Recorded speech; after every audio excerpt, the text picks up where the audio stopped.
this is Toasty. Who? You know, Toasty the robot. Oh no, not the robot on the station or set. Yeah, I was just wondering, do you want to come up and, talk about Star Wars? It would be really cool. Yeah, Toasty, thank you very much, but you know what? Do me a favor, lose my number. No, come on. Oh, this is the biggest pony ever. What the management is this? Oh, gee.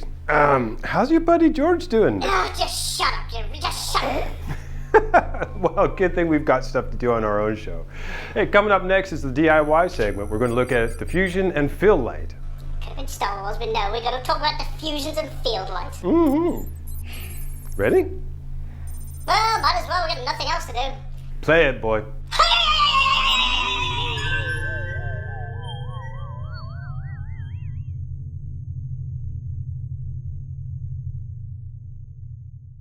Hi everybody, welcome to this month's episode of Do It Yourself. Last week we ended off with just using a key light, which is what you see set up here. So we have a 1,000-watt light going through some color temperature blue, full spectrum. So what that does is change your tungsten to daylight. And we have a single piece of 216 type diffusion. So what you can see on Scott's face is a very dramatic look, a very sharp shadow off his nose.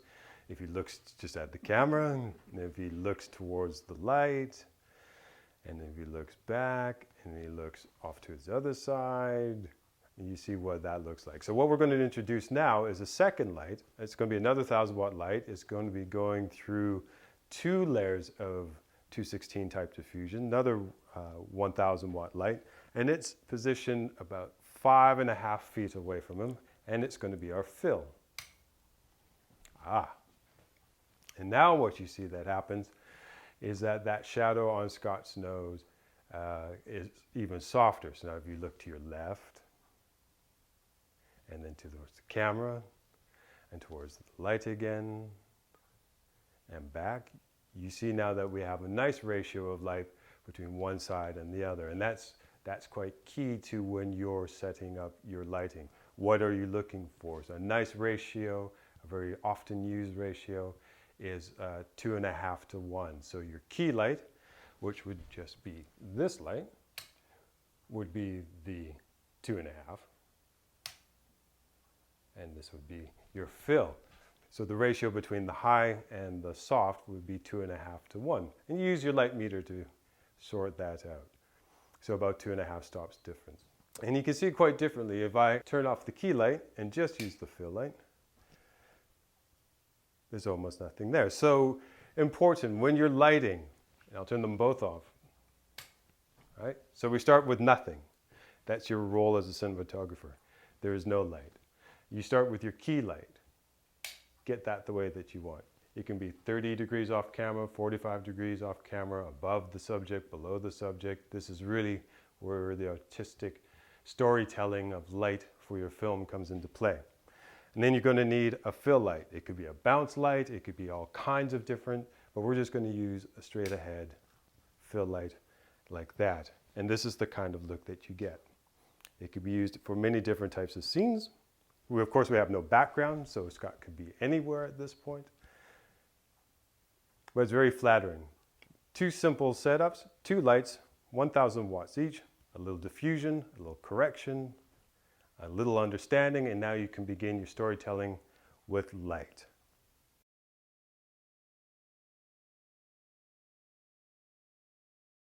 All right, so to give you an example of what it looks like without the color correction and the diffusion, let me just move the diffusion out of the way. I'll start with the fill light and show you what happens. Woo, it gets bright, and then we'll take the C stand and move that out of the way. And that's what you're going to get. So what you would have to do there for this is adjust your camera, take it down to get a proper exposure. And there you have a very brightly lit subject with some pretty hard shadows. So Scott, if you could look to your left, and then slowly back at me, and to your right, and back at me. So that is also a look, right? It's very flat, It still has a little bit of a ratio because of the distance of the lights from one another. But let's put that diffusion back. So I'll start in reverse. We'll start with the key light. So just moving the C stand down again. And then we'll rotate in. As a matter of fact, you can see now with just the diffusion on the one, the fill light has become the key light. So Scott, if you look to your left, back at me, and to the right, and you can see the effect that that has. Look under his chin, his nose, how it's catching his eyes, right?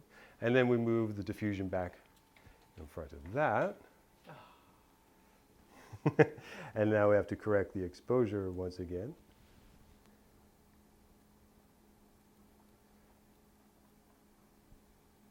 And there we have it. A nice balanced image once again. Next, we'll introduce probably things such as book lighting and adding depth by adding lights into the background. But for now, enjoy the rest of the show.